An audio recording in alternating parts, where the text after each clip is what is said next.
Yeah, she walked in. Yeah.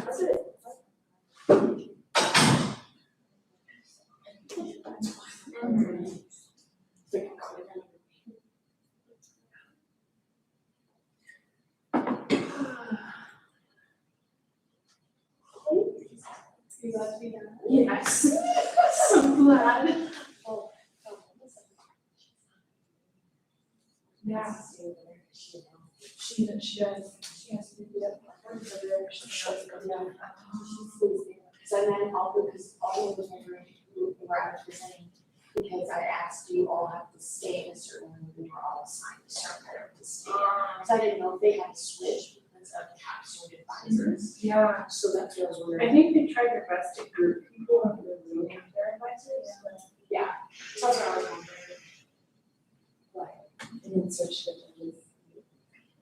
Because that's what I was. What did he ask? So it's like, I didn't know if they were agreeing with me, if it was agreeing. I don't know if it's on the page or I don't know. Yeah, it's very, very hard.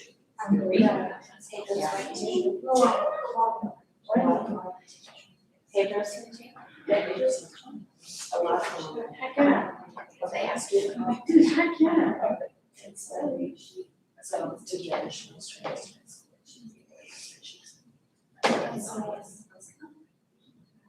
Yeah, that's so good of you. It's not good science to say things that. That's such a good answer. I'm so proud. That's such a good answer. Yeah, try to mix it up and it's like, you know, if not,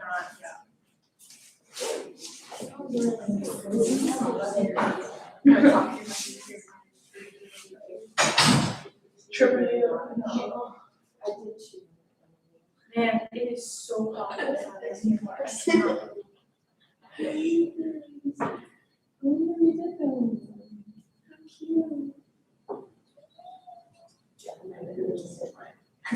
I think that she did mine last time I went home. She's like, if you bite them off before, I'm gonna be so bad.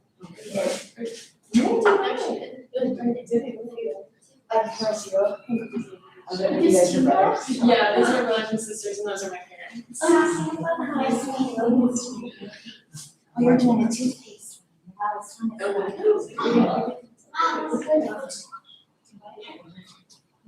You're taking this lesson. I'm going 5, so. Yeah. Yeah. They're twins, but they're really. Yeah, but they were the same.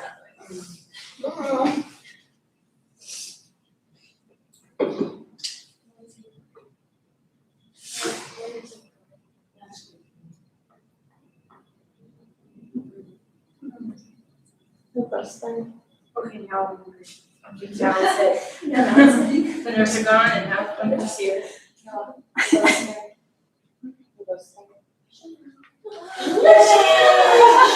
She's all fine. Ready to work. A down bone and depression.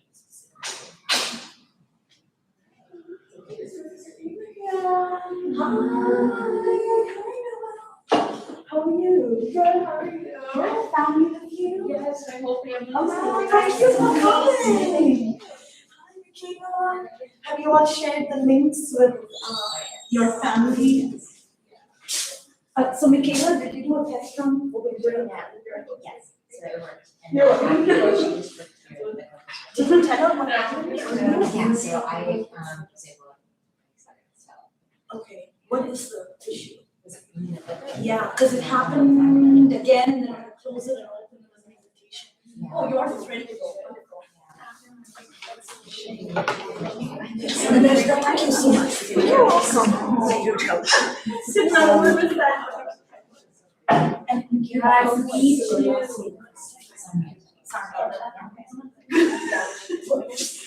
Okay, one more time. Yes. Oh, I know yeah. one time that's in Spanish, and it's like, I'm just like, Yeah. Oh. Yeah. Now that you said it, I will. Oh, yeah. You didn't recall, I think, she told me one time, but I should not have thought I would. Yeah, Yeah.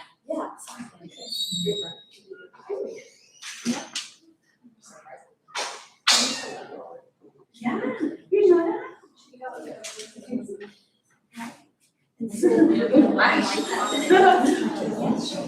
Yeah, you can go ahead and do that. Yeah. We have some time. I'm gonna start like 2 minutes early. I know. I just got to know. Noel, are you? Nice to meet you. So you're a big sister. Yeah. Oh.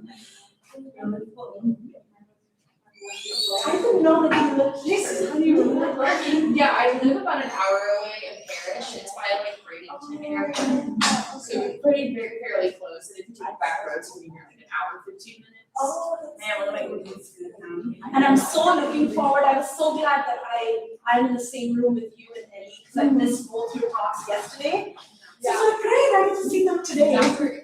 Franklin said it was really well because I was nervous. She's like, just visit. Just like that, and it'll be fine. Okay. But like that was comforting to hear. Yeah. So, Dr. Franklin also always cried. yeah, she definitely was. She was just, no, like during class. Oh, yeah. They just will talk about how it's like the last of it and enjoy and write down their feelings. Oh, you just stop me and cry. Oh.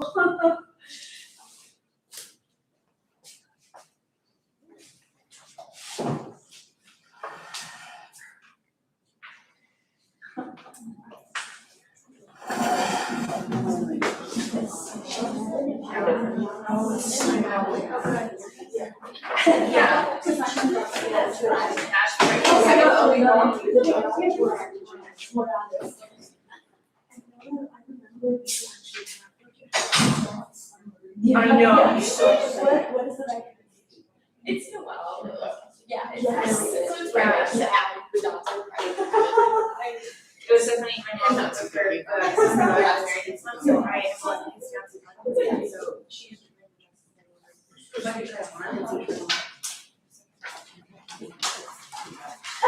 I just knew, I could guess what she was gonna say. And I remained there, it was just such good.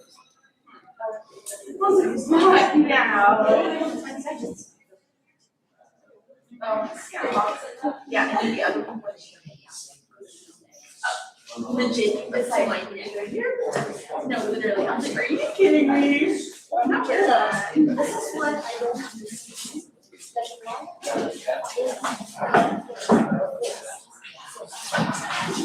Oh, really? Which one? See,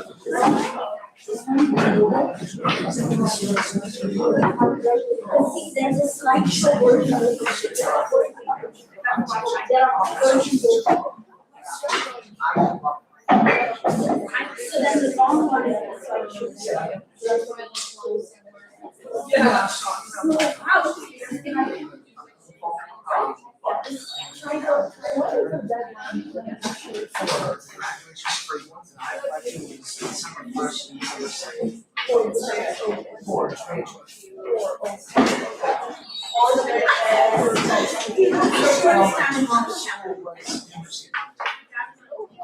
So, that was my Capstone. I'll probably try again next year.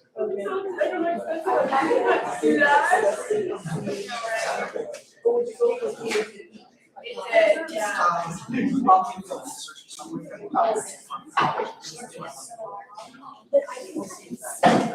Let me go.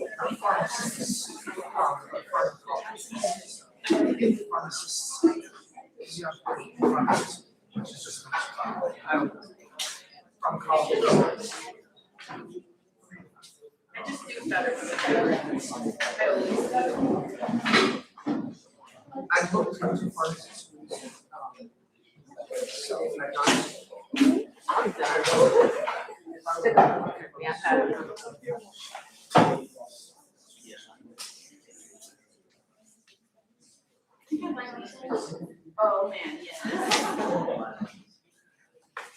You don't remember? No. Oh, man. Thank you.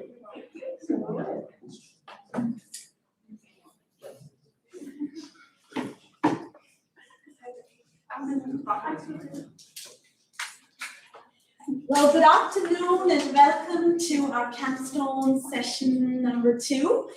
We are so delighted that you're here with us this afternoon, and we are even more excited for our presenters in the afternoon session who are presenting a result, they're presenting that outcome of a semester's long worth of research. I'm very excited to introduce our very first presenter to you, and what's really special about our first presenter today is that she actually conducted this research. So part of the research is her actual data, and then part of it is a proposal.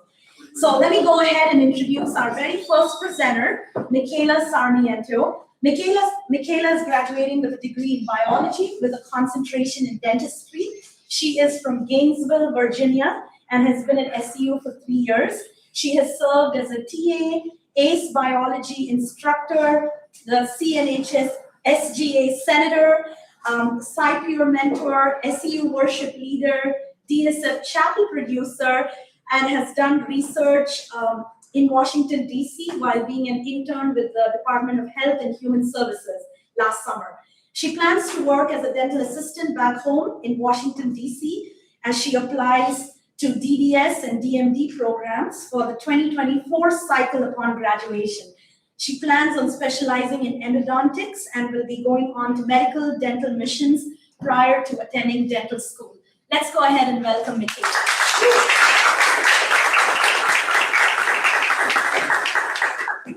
Good afternoon, everyone. I'm really excited to be presenting the antimicrobial efficacy of diethyl-enriched dentifrice. This is phase 2 of a 2-part research experiment, the clinical trial. And phase 1 was actually performed last semester by myself under the direction of Dr. Christopher Coughlin of Penn State and our very own Dr. Gordon. So first we're going to go over my outline. We'll talk about the oral biofilm and its prevalence. Toothpaste composition. We'll go into my specific aim 1, which was phase 1 from last semester, and how I got those viable results to propose phase 2 clinical trials. And we'll talk about expected outcomes, my discussion. We'll have time for future plans, acknowledgements, as well as questions. So first, the oral biofilm formation and its prevalence. Everyone has over 750 bacterial species in their oral biofilm, and this builds up every single day from eating, drinking, talking, sleeping, and you actually have to take care of this every day or else it could lead to excess dental plaque, dental caries, also known as cavities, or periodontitis, or gum inflammation. And so 1 in 5 US adults actually have untreated dental caries or periodontitis, which is really risky because waiting on this can actually lead to needing root canals because of further infection. And it's actually preventable by your daily oral hygiene routine using toothpaste. So first I looked into toothpaste composition, and first I looked at the top 4 Forbes oral care brands in 2022. And as you can see, these are probably in your cabinet today. And so they all have 3 main components within them. First is an abrasive or polishing agent, and it physically loosens up that plaque or built-up bacteria, typically composed of hydrated silica. There's also a detergent. Much like dish detergent, it breaks down those hydrophobic parts of your plaque that the abrasive parts cannot reach, composed of sodium lauryl sulfate. And then there's also the essential fluoride that we know and love that we should always say yes to when our dentist asks if you want it in your treatment. So they actually go through an approval process through the US Department of Health and NIH, and they pass it on to FDA, which is an office within HHS, and they have a dental products panel, and they look at the research and make sure it's safe for everyone to use and to be produced. And then ADA actually approves it, and that's what gives you the recommended by dentist label on your toothpaste. So I will be looking into the abrasive or polishing agent, hydrated silica, and I wanted to see how I can amplify this aspect of toothpaste in Oral B, which is number 4 on the list on Forbes. So first, I was going to present diatomaceous earth as an abrasive agent by comparing it to hydrated silica, which is a synthetic silicate. It's very costly to produce and put in toothpaste at $150 per pound here in the US. It's uniformly shaped spheres, as you can see here in this micrograph, and it makes up 0.243% of the top-rated commercial toothpaste. There's very little in your toothpaste, but it does a huge impact. And it has a hardness of 5 to 7 on the Mohs scale, and the hardness is actually one of the main factors that the FDA looks into for safety and use in your commercial toothpaste.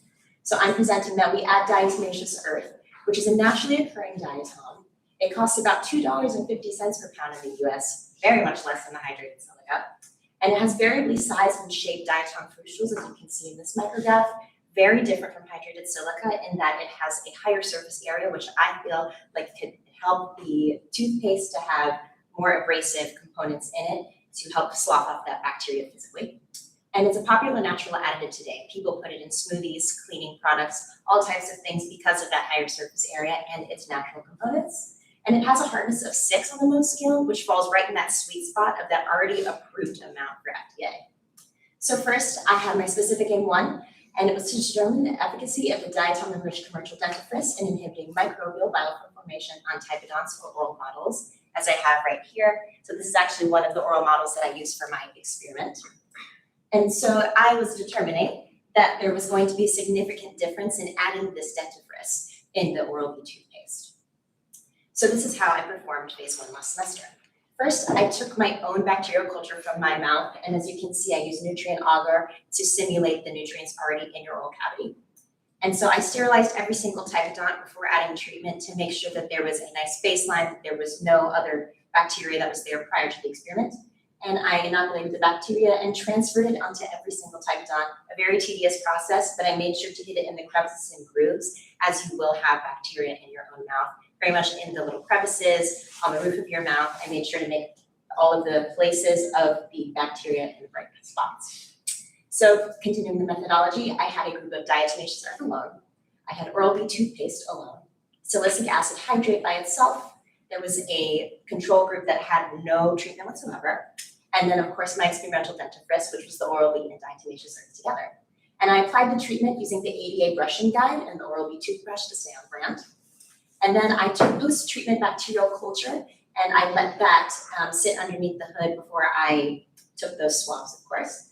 And then graphical analysis, as you can see here. And so these are my results. The diatomaceous earth alone had a 50% efficacy in fighting off that oral bacteria. The control B, which was Oral-B alone, 71% efficacy, and this is exactly the sweet spot that you want for your toothpastes.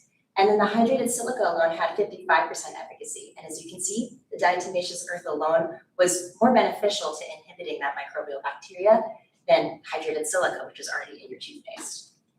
So overall, I had a 76% efficacy of my experimental dentifrice, which was 5% more effective than the Oral-B alone in inhibiting that microbial biofilm.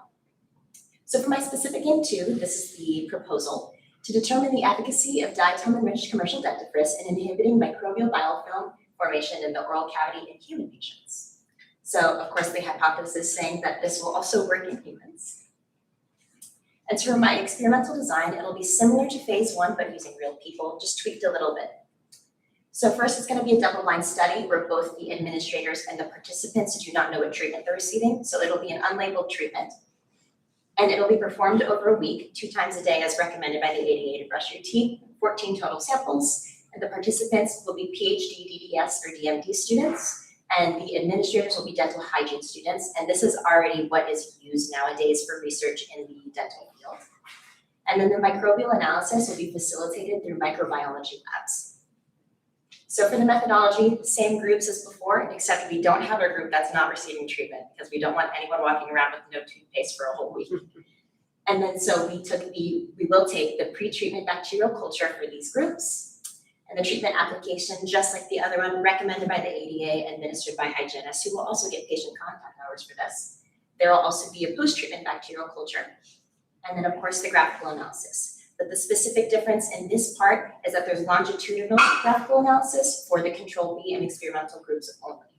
And this is because groups A and C, these 2 groups that have the diatomaceous earth and the silicic acid hydrate alone, they will not be effective enough for them to take care of their oral cavity for the whole week. So we asked them to use the Oral-B toothpaste after their treatment, but we only looked at the dentifrice and Oral-B alone for the longitudinal week. And as you can see here, this is what I'm expecting the outcome will be, very similar to the first part of the experiment. So this is just based off of the percentages of my first part. So I'm hoping that the hypothesis will be accepted and that the diatom-enriched dentifrice will be more effective in inhibiting microbial biofilm than Oral-B alone in human patients. So this is the longitudinal expected outcome. and thinking that the microbial biofilm colony counts will lessen over the course of the week because of that increased surface area and prevent bacterial growth alone more effectively than the oral B by itself. So first, I wanted to discuss that this is a unique and novel approach using a natural additive because it's a practical benefit for your commercial toothpaste. A lot of dentists today, they do research on different products by proposing a brand new product, but of course with that very important component of fluoride, I didn't want to simulate that or take that away, so I just added something to it. And the daily use of diatom-enriched dentifrice can benefit very specific groups in their daily oral hygiene, including children who are more susceptible to developing cavities because they typically don't want to brush their teeth and they're still learning how to do it properly. And the elderly and disabled can also benefit from this because they can use that extra help for reaching those hard to reach spots. And the proven effectiveness of a homeopathic additive is already appealing and marketable, as you can see in some of these products that you might see in the store today. So these don't typically have the diatomaceous earth that I have mentioned, but with these natural components, a lot of people are drawn to using it. So for my future plans, maybe production and marketing of diatom-enriched dentifrice in the commercial field, and experimental testing of other diatom-enriched oral hygiene products such as mouthwash, floss, or maybe even teeth whiteners. So I also wanted to say that I got a lot of experience from working at HHS and learning about those approval processes for commercial dentifrices and other products that you use in the health field. So HHS and NIH have a lot of different processes in approving that, and there's a lot of policy behind it as well. And I want to pursue federally funded research one day, and something that I learned through this internship is that policy actually slows down this process a lot, and I want to see how we can actually benefit that and make it faster so people can get those products a little quicker. And I want to continue to pursue dental research leading up to dental school and beyond, and overall benefit public health in US dentistry by giving patients access to commercially available, natural, and affordable products. I want to thank God, Dr. Abraham for being my Capstone advisor as well as a professor for the class, Dr. Horton for all of her guidance, not only for this project, but also through my entire time here at Southeastern, Salamat po, and Dr. Coughlin in Penn State Biology for all of their help, Dr. McConkey for helping me learn how to grow that bacteria from my mouth, Professor Hughes for ordering all of these things for the first part of the experiment, Abby Weninger, who was very beneficial in this process of learning how to do Capstone, Dr. Franklin, Dr. Ben Gomez, and Jeanette and Gabe Salguero through NALEC, who gave us this opportunity to work at HHS, my classmates, friends, and family, but especially my dad, my new stepmom, Mia, Ricky, CJ, Alex, and Angelina for their unwavering support. Here are my references. Are there any questions?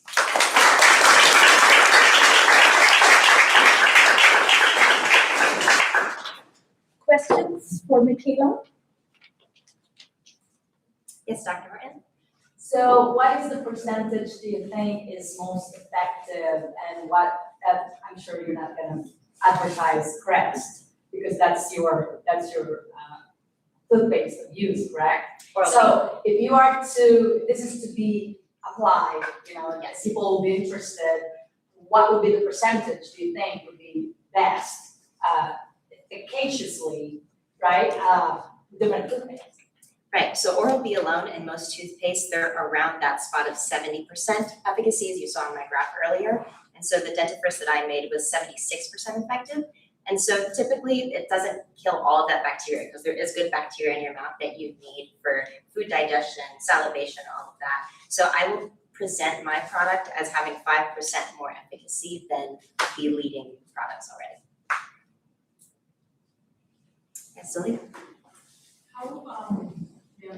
How did you exactly like apply the dentifrice? Like you were doing yourself brushing it on, and like how were you able to keep that consistent? So I can repeat the questions.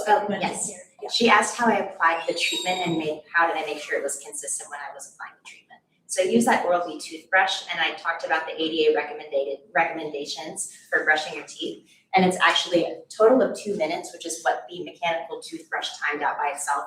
And so they recommend 30 seconds for every surface, both labial and lingual, labial being the side that touches your lips, lingual the side that touches your tongue, every surface for 30 seconds, totaling to 2 minutes. So by using the toothbrush, it timed it by itself. And the mechanical toothbrush, I made sure it was the same pressure across all the typodonts.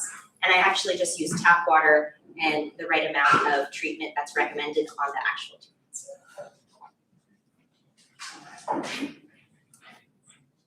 So the idea of using those diatoms, was it done before in the past? Did you use any articles to refer to, or was it something that you came up with? So I actually, with Dr. Horton, she's an algae specialist, so she was able to teach me that there's a lot of benefits to algae alone. And diatomaceous earth, I really couldn't find a lot of references in oral hygiene use. I did find a couple of articles where people use diatomaceous earth alone as a toothpaste, but of course without that fluoride, the essential component, they could develop cavities because there's no chemical sloughing off the bacteria. But diatomaceous earth is used in a lot of other products, but I wanted to add it to toothpaste to see if it would benefit.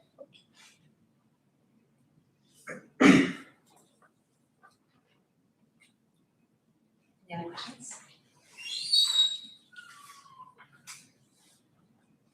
Okay, well, thank you so much.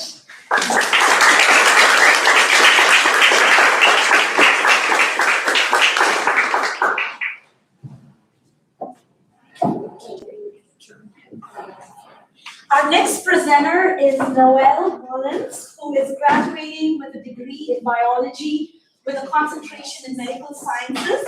She is from Parrish, Florida, and has been in SU for 4 years. She has served as a teaching assistant, a side peer mentor, a career services student leader, health services volunteer, has done research on Parkinson's disease, and has made the Dean's List. Noelle plans to take a gap year to work as a medical assistant at the dermatology office and then attend medical school after graduation.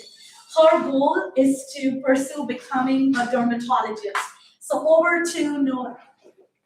I'm so sorry, I have props, so please give me 1 second. I didn't expect it to be so fast, and they're buried at the bottom of my backpack. So, you know, it's okay, because we love it. And I didn't expect the mic, so. We need a little comedic humor right now. We have done presentations all day. I like to have a little bit of fun with it, so.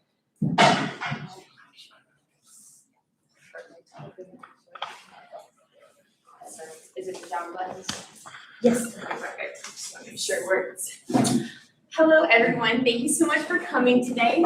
My name is Noelle, and I'll be presenting on the testing of isotretinoin derivative for its efficacy in acne treatment and toxicity in gestation. So you'll notice a brief overview of what I'll be covering today in my presentation. We're first going to go over some background information about acne, some current treatments that are in place that help with acne, and then we're going to zone in on one specific treatment called isotretinoin. Then we're going to go into both my specific aims and where we go from here. So with that all being said, let's dive into some background information. So what is acne? Acne is a common skin condition that happens when hair follicles underneath the skin become clogged with sebum and your dead skin cells. Now you may be asking me, is there only one type of acne? I feel like a lot of times when we talk about it, we classify it as one specific thing that actually is not true. There is multiple different types of acne, as you can see here, that is found within the patient population. Now that we know what acne is and the categorization that falls within it, let's get a good idea of how this actually develops. So we're going to start in the hair follicle itself, which is made up of the follicle shaft, the hair, and the sebaceous gland. So your follicle shaft sheds its cells every 28 days. However, in acne, they produce an overabundance of keratin, which you will locate there in that blue line, which causes the dead skin cells to stick together, making it hard to expel from the follicle itself, thus mixing with the sebum excreted from the sebaceous gland. And while this is all occurring, it is still trying to be pushed out of the follicle itself, creating a blockage. Then it creates this little environment for your bacteria to love to hang out a little bit. Well, the pressure is still building up, trying to be expelled. The follicle shaft you'll see is splitting, white blood cells are recruited to the area, causing inflammatory response. And if you ever had a Dr. Schraub class, these are your neutrophils, baby. So this is a lot of time when people want to pop their zits. Please don't do it.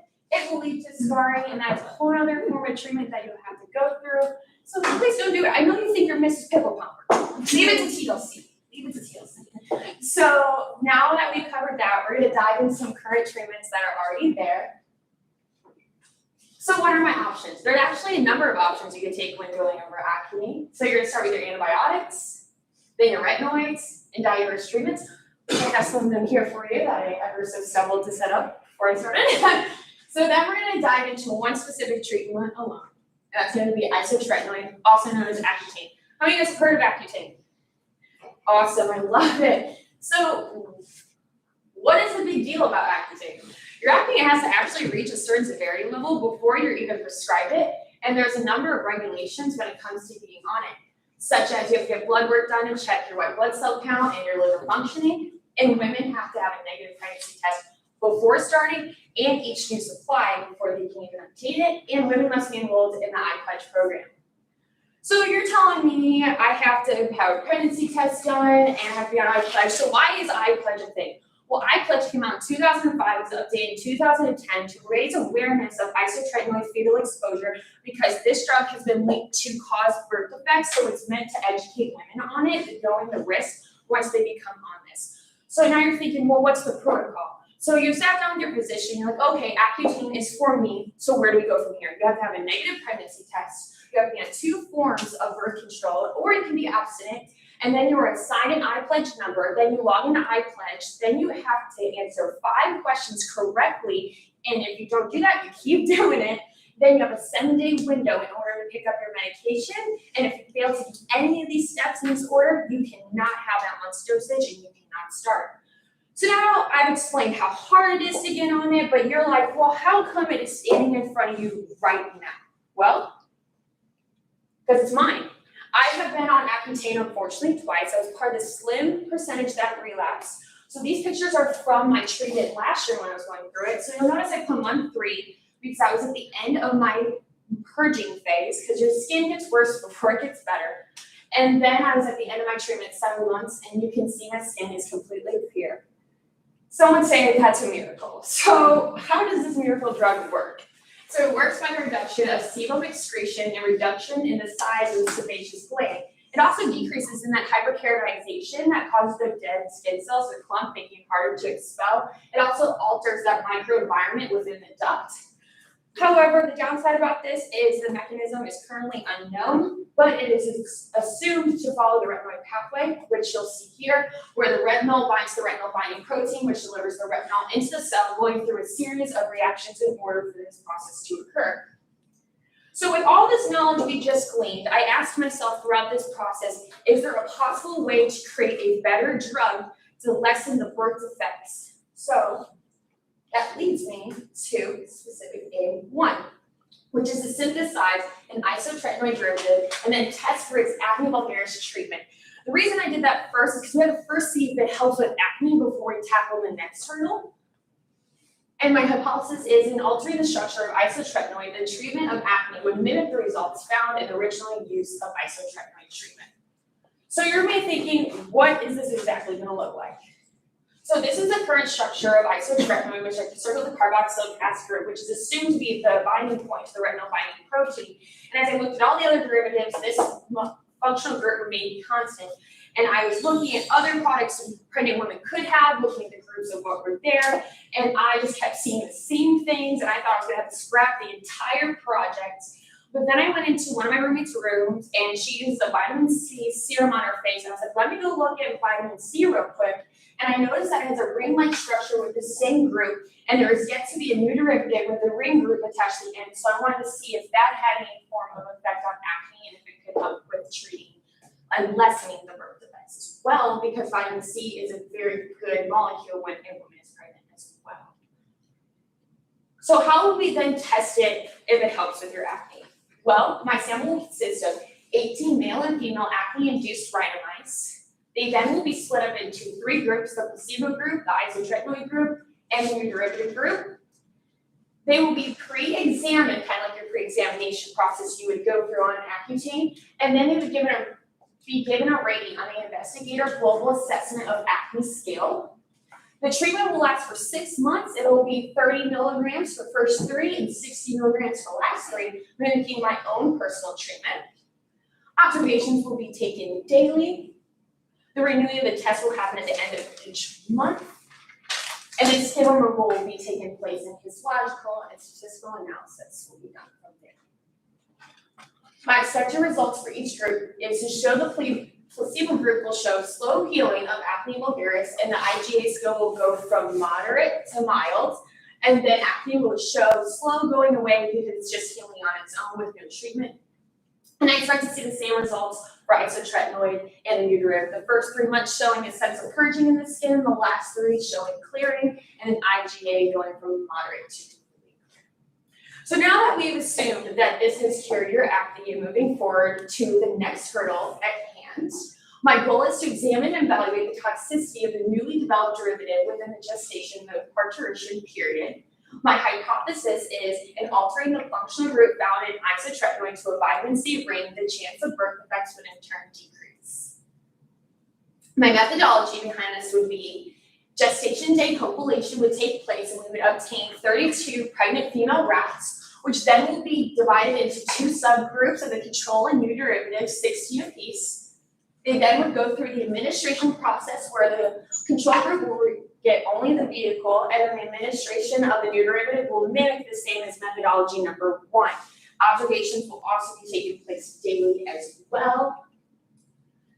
Then from there, once the treatment is up, the mothers will continue on the pregnancy, giving birth to the baby pups.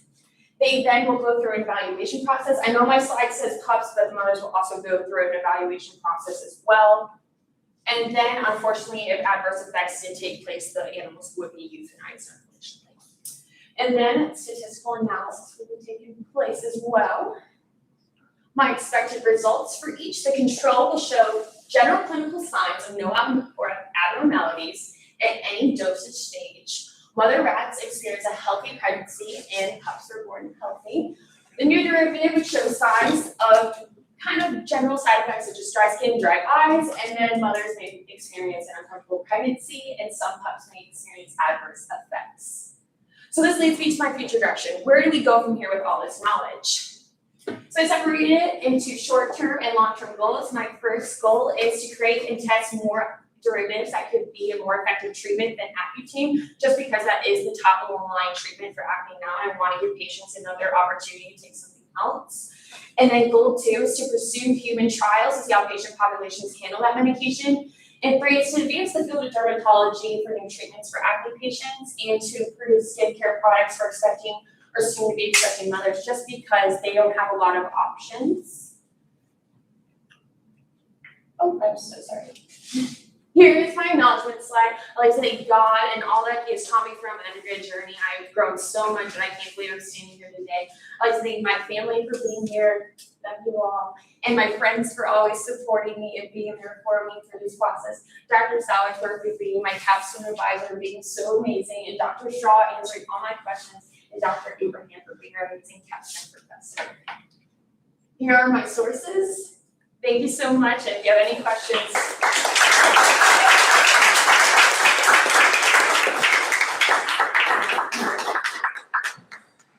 Michael. Yeah, so how would you think you would go about doing like human trials with Right. pregnant women?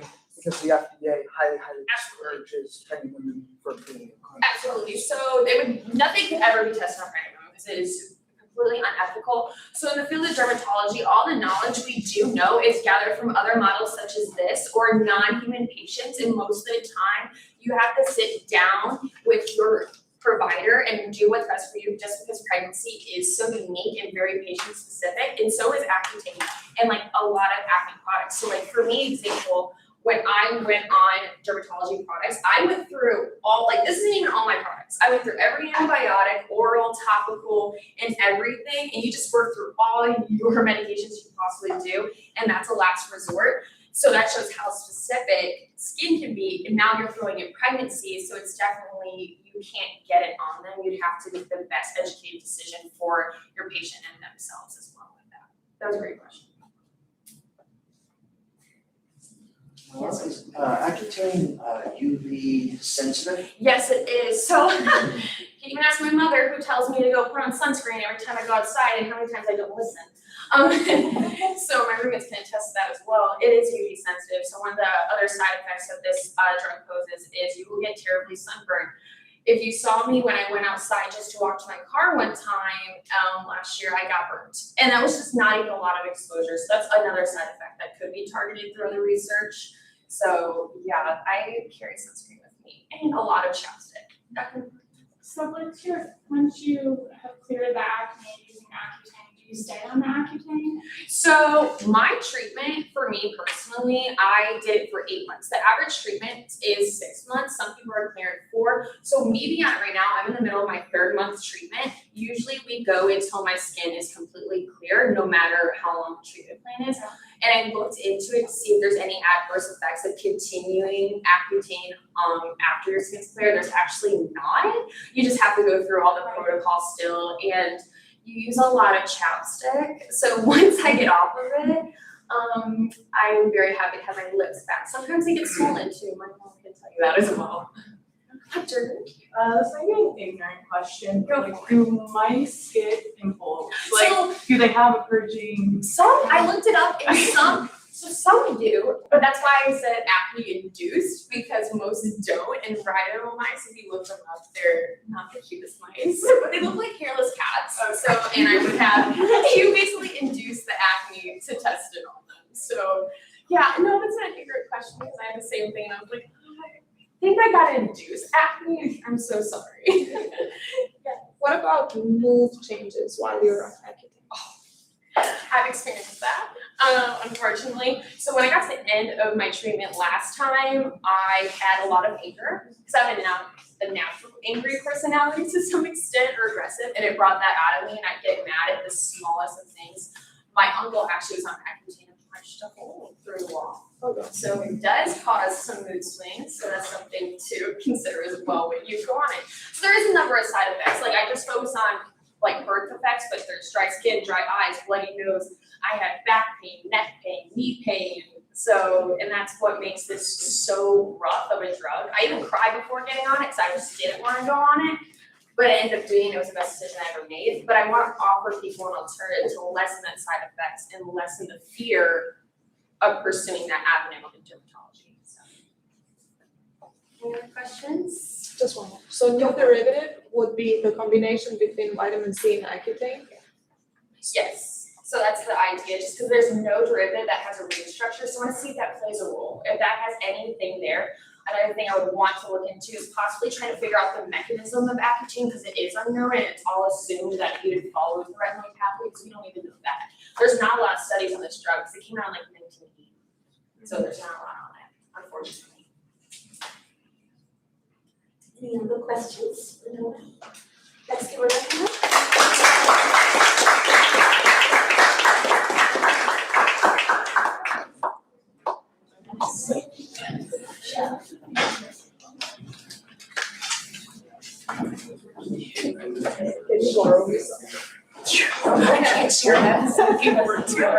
Our next presenter is Chanel Garcia, who is graduating with a degree in biology with a concentration in medical sciences. She is from Abilene, Oregon, and has been at SEU for a year. During her time at SEU, she's played on the soccer team. She plans to take a gap year to pursue her Master's of Science in Medical Sciences and then attend medical school afterwards. Over to Chanel.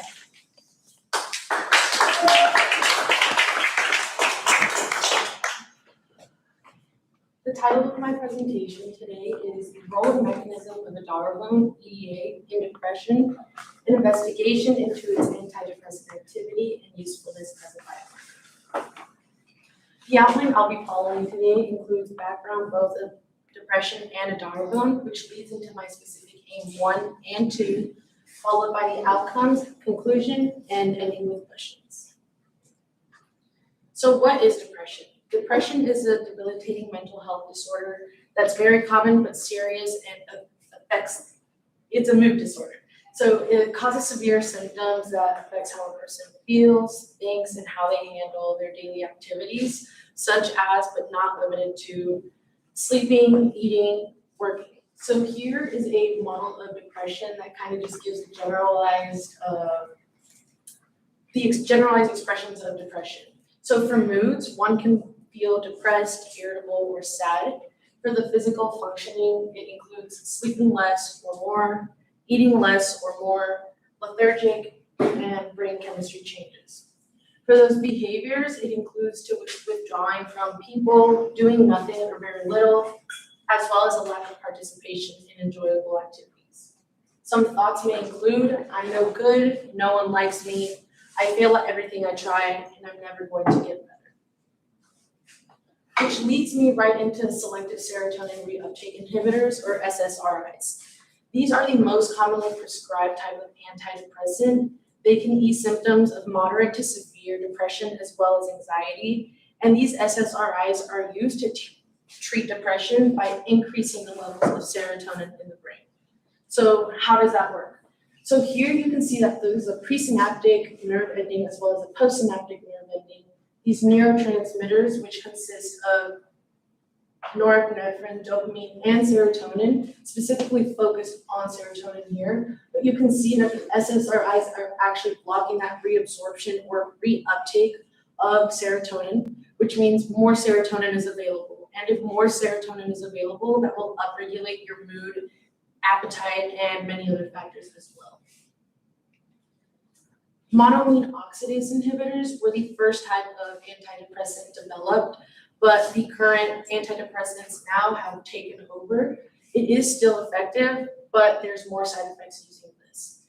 There are two types, A and B, and the use of these inhibitors actually requires a diet restrictions and the avoiding use of other medications, because when taken with certain foods and medications, it can actually increase and cause you to have a higher blood pressure. And overall, despite that side effect, they can be a good option for some people as other treatments have failed for them. And here is just the effect of these inhibitors on serotonin.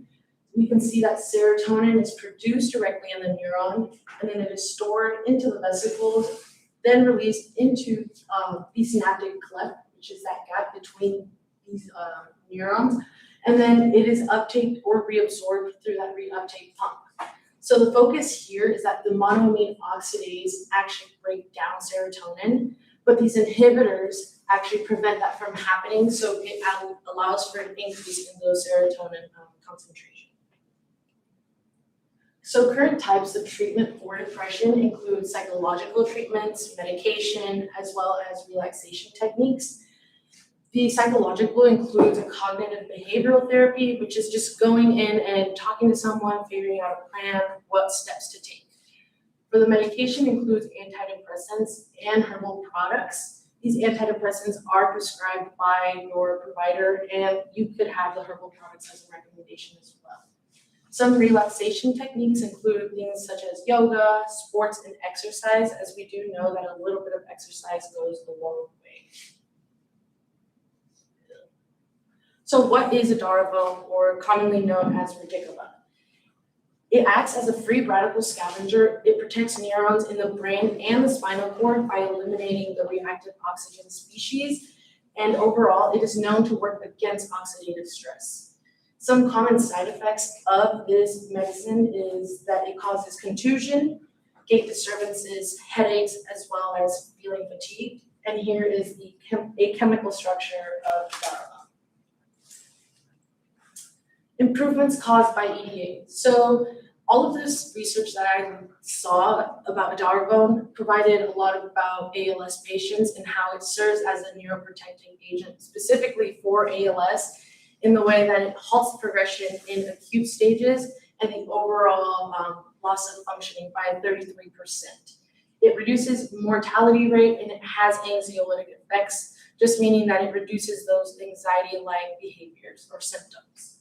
In animal models specifically, it has shown potential therapeutic effects through its ability to modulate stress, inflammation, neurogenesis, as well as other neurotransmitters. And this image that we see right here is just showing how edaravone is a new drug approved for ALS. It was actually approved in Japan in 2015 and later in 2017 in the US, but based primarily on a single clinical trial of some ALS patients with acute ALS symptoms of that neurodegenerative disease. It was approved in 2001 in Japan for those with ischemic stroke, however. Which leads to my question, so what is the antidepressant activity of EDA in depression and its usefulness as a biomarker? My specific aim 1 is to evaluate the antidepressant activity of EDA and its underlying mechanism in depression. I hypothesize that if EDA exhibits antidepressant activity by regulating neuroplasticity and neuroinflammation in the brain, then there will be a potential therapeutic benefit of EDA in depression. So how I'll go about this, I'll use mice, an induced depressed mice, and a knock-in mice from the Jackson Laboratory for JAX. So here is a depression testing of how to induce a depressive-like phenotype in a rodent, which includes maternal separation, home environment, acute stress, chronic stress, and genetic factors as well. So the drug Darapon will be administered in 3 different concentrations, basically to find that optimal dosage of how it benefits those with depression, and it'll be injected intraperitoneal. Behavioral tests will be done. We will do a forced swim test, which assesses despair-like behaviors, the novelty-suppressed feeding, which assesses anxiety-like behaviors, and the sucrose preference test, where they're given the option of a water or a sucrose solution, and that preference for the sucrose solution will actually be recorded. And a tail suspension test as well, where they're just suspended by their tails, and that time spent immobile is what is recorded. Unfortunately, at the end of this, they will be sacrificed in order to collect that histological analysis to see how it did affect, Darapon did affect in depression. I expect that EDA will exhibit the antidepressant activity by reducing despair-like behavior in the FST and the TST, and increasing preference in the SPT. And those are just abbreviations for the last methods and tests that I just explained. And it will also exhibit anxiolytic activity by reducing anxiety-like behavior in the NSF test, which leads to my specific aim 2, to determine the potential usefulness of EDA as a biomarker for depression by analyzing the correlation between EDA levels and the severity of depressive symptoms. I hypothesize that EDA levels will correlate with the severity of depressive symptoms and can be used as a biomarker for depression. So I would like to make it clear that this is looking more into a preclinical clinical trial, so therefore I'll be using the 60 participants total, 30 with depression and 30 without depression, and MDD does stand for major depressive disorder, so I'll be using those terms irreversibly throughout the next slides. 2 assessments will be done. All of the patients will undergo those. That includes Beck Depression Inventory and the Hamilton Rating Scale for Depression, and I'll actually show an example of what those look like in the next slide. Blood samples will be collected for the measurement of the EDA levels using ELISA kits and followed by statistical analysis. And that's where the EDA levels and the severity of depressive symptoms will be analyzed using a correlation and regression analysis, followed by the receiver operating characteristic curve to determine the diagnostic accuracy of EDA levels in predicting depression. So this is an example of what those 2 assessments look like. It's just a set of questions, and you're rating from 0 to 3 or 4. Your total score is calculated, and that determines the level of severity of your depression in which you're found. So I expect that EDA levels will be significantly lower in participants with depression compared to the healthy controls, and the EDA levels will be negatively correlated with the severity of depressive symptoms as measured by the 2 assessments I just talked about. The ROC analysis will reveal that EDA levels have high diagnostic accuracy in predicting depression, and overall these EDA levels will be a useful biomarker for depression, allowing for early detection and personalized treatment. In conclusion, if proven to be successful, EDA could represent a new and effective treatment for depression, improving the lives of millions of people, as there are many people affected globally. A future study that I would like to look at would be maybe different mechanisms affecting the progression of depression and how they relate to each other, as well as the efficacy of EDA in different stages of depression. I'd like to acknowledge God, Dr. McConaughey, Dr. Abraham, my family and friends. Here's my references. Any questions?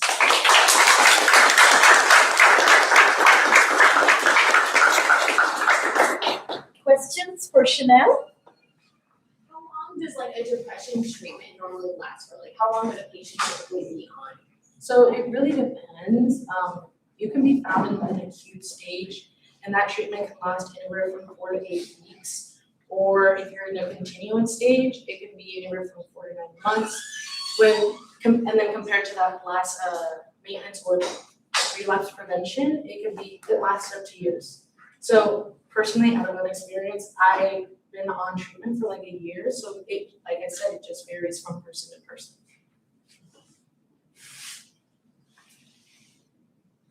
When you say EDA reduces the mortality rates, is that just the suicide rates, or is there some other way that Well, specifically like in ALS patients, it reduces the mortality rate in the way that it, because it is a neuroprotective agent, it's slowing the loss of function of, it's slowing the loss of, it's just, The progression. yeah, the disease. progression overall, so, yeah.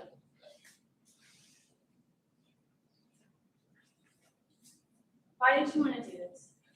So I have depression and new treatment is always good. And I saw that edaravone had a lot of these effects specifically on reducing or relieving the oxidative stress, which is something that in depression, a major causative factor is like psychological stress, which leads to that oxidative stress. So if edaravone helped reduce or relieve those levels of oxidative stress in ALS patients, how would that be in patients with depression?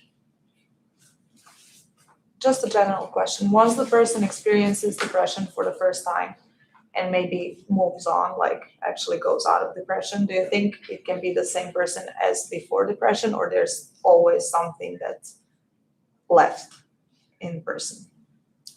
Again, this is gonna be more personal. I personally would say that they don't go back to the same. There's always gonna be that like trauma, I guess you could say, that it won't allow you to go back. Yes, you could go back to being normal without depression before, but it just depends from person to person. You were using EDA as treatment, right, for depression, and I saw that you mentioned it could be used as a marker. Yeah, so how does that relate together? So that's kind of my second aim. There isn't many research or studies and articles that I looked into the biomarker. It's unknown, which the only thing that some articles did say was that after running my specific aim too, it could be, but there's more research needed. So you mean like a biomarker like for the disease of depression in general, is that what the mark is, like a protein that's found in the body anyway, or? No, it's not in our bodies anyway. You have to, it's a prescribed. So you have to take it. So would these be markers in patients who were like already on the drug? Yes. Yeah. Can you explain that again, the difference between your two aims? I didn't understand that as well. Are you saying that you're using EDA as a treatment or as an indicative of depression, as an indicator, as a biomarker indicator that's produced by the brain as a Can you say that first part again? Are you testing EDA as a treatment methodology, to use as a treatment for depression? Or are you testing it and saying if you have depression, this is a marker that we would see an increase of? It could go either way. I guess my thought process. Can you restate your two aims for me? I think that's where I'm lost then. Specific aim 1, to evaluate the antidepressant activity of EDA and its underlying mechanism. Okay. And then your second one? To determine the potential usefulness as a biomarker. Of EDA as a biomarker. Okay. Are there other questions? For Chanel? If not, let's go ahead.